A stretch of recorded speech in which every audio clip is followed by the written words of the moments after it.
چلیے اچھا اب ہم بات کرتے ہیں کہ اس قصے کو نہ ماننے اور رد کرنے کی وجہ کیا ہے، آخر کیوں بعض لوگوں نے اتنا فوکس کیا اس پر اور اس کو ہر طرح سے کمزور ثابت کرنے کی کوشش کی۔ مشہور سیرت کی کتاب سیرت المصطفیٰ کے مصنف مولانا محمد ادریس کاندھلوی رحمۃ اللہ علیہ نے اس بارے میں بڑی اچھی بات لکھی ہے۔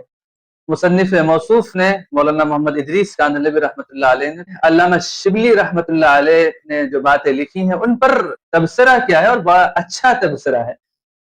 اور انہوں نے یہ بات اپنی کتاب سیرت المصطفیٰ میں لکھی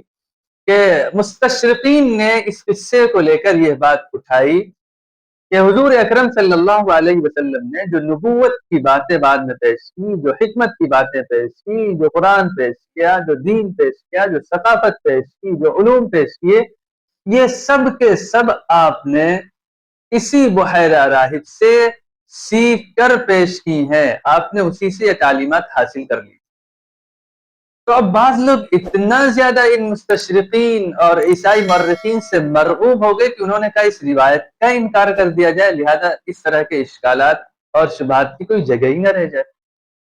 تو یہ اصل وجہ ہے اس قصے کو رد کرنے کی۔ اور پھر علماء نے اور باتیں لکھی اور باتیں سمجھ میں بھی آتی ہیں کہ بھئی قصے کو مانا جائے۔ اب ان لوگوں کے شبہات کی وجہ سے آپ قصے کو، روایت کو اور حدیث کو ہی اگر رد کرنے لگے تو اللہ رب العزت کا اعلان تجھے ہے کہ وَلَن تَرْضَ عَنْكَ الْيَهُودُ وَلَا النَّصَارَى حَتَّى تَتَّبِعَ مِلَّتَهُمْ، یہ یہودی اور عیسائی آپ سے کبھی خوشی نہیں ہو سکتے جب تک آپ ان کی اتباع نہ کر لیجئے، ان کے طریقے پر نہ چلے جائیے۔ تو آپ ایک حدیث کا انکار کریں گے ان اشکالات کی وجہ سے، تو کل کو وہ دوسرے اشکالات لے کر آئیں۔ آپ کتنی حدیثوں کا انکار کریں گے، آپ کتنے قصوں کا انکار کریں گے، آپ کتنی روایات کا انکار کریں گے۔ تو یہ تو ان اشکالات کا حل نہیں ہے، حل تو یہ ہے کہ ان اشکالات کا جواب مدلل طریقے سے پیش کیا جائے، جو کہ علماء نے پیش کرنے کی کوشش کی۔ علماء نے یہ سوال اٹھایا کہ کیا یہ ممکن ہے، کیا یہ پاسبل ہے کہ 12 سال کی عمر میں حضور اکرم صلی اللہ علیہ وسلم نے اس راہب سے یہ ساری چیزیں سیکھ لی تھی جو آپ نے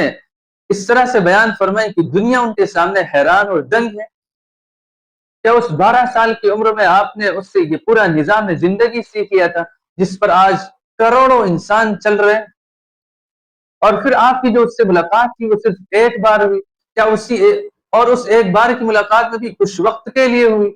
تو کیا اس تھوڑے سے وقت کے اندر آپ نے یہ تمام علوم و فنون اس سے اخذ کر لیے اور حاصل کر لیے جس کے نتیجے میں ایک قرآن جیسی کتاب آپ نے پیش کر دی؟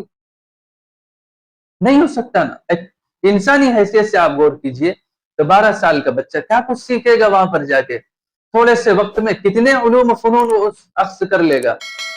اور اسی طرح بہت سی باتیں کہی گئی، جواب دیے گئے، تو بجائے اس کے کہ اس قصے کا انکار کیا جائے، ہمیں اس انداز سے سوچنا چاہیے اور اشکالات اور شبہات کے جواب دینے کی کوشش کرنی چاہیے، کیونکہ جو باتیں سیرت کتابوں میں، احادیث کی کتابوں میں مذکور ہیں، علماء نے ان کو صحیح مانا ہے، اب ان کو غلط کہنا یہ کسی حد تک سمجھ میں نہیں آتا۔ تو یہ کچھ باتیں تھیں بحیرہ راہب کے قصے سے متعلق جو آپ کے سامنے پیش کی گئی۔ انشاءاللہ نیکسٹ ایپیسوڈ کے اندر اس سے آگے کی چیزیں ہم سیرت کے بارے میں سنیں گے۔ آپ سے پھر یہ درخواست ہے کہ آپ سیرت تجربہ سیریز سے جڑیے اور تمام لوگوں تک اس سیریز کو پہنچانے میں ہماری مدد کیجیے تاکہ ہر ایک حضور اکرم صلی اللہ علیہ وسلم کی زندگی کو جان سکے، اسے سن سکے، اسے سیکھ سکے۔ جزاکم اللہ خیرہ، السلام علیکم ورحمۃ اللہ وبرکاتہ۔